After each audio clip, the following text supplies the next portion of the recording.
chuông tôi nè à vẫn kinh cầu cầu chuông tôi nè anh em tú na yêu ai còn sáng thì trong thì phải đi đại tia lo chuông lo xí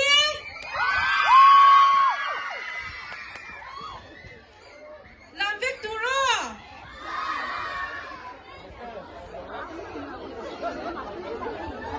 Allez.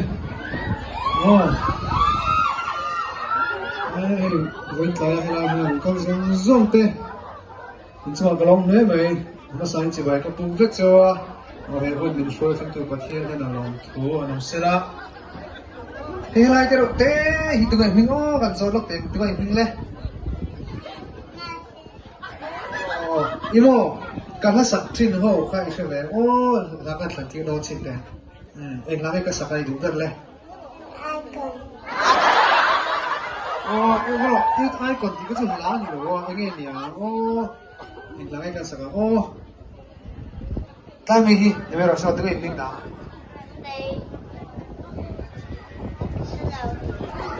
Cái sạc trên hồ khai phía, sao phát lâu này? Nó khai phía, sao phát lâu mà? Đi lên, cái thằng đủ đâu em? Mày, mo. Vẫn được lắm này.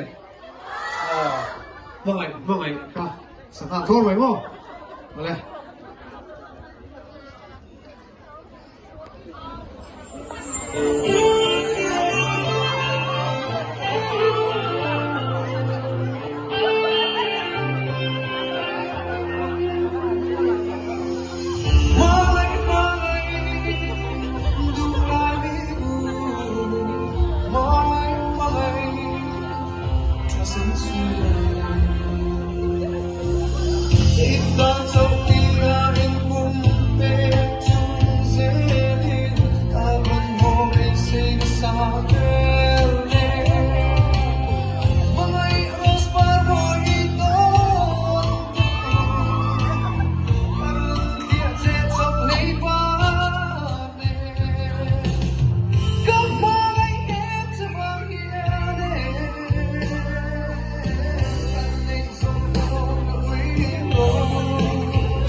It's one to eyes,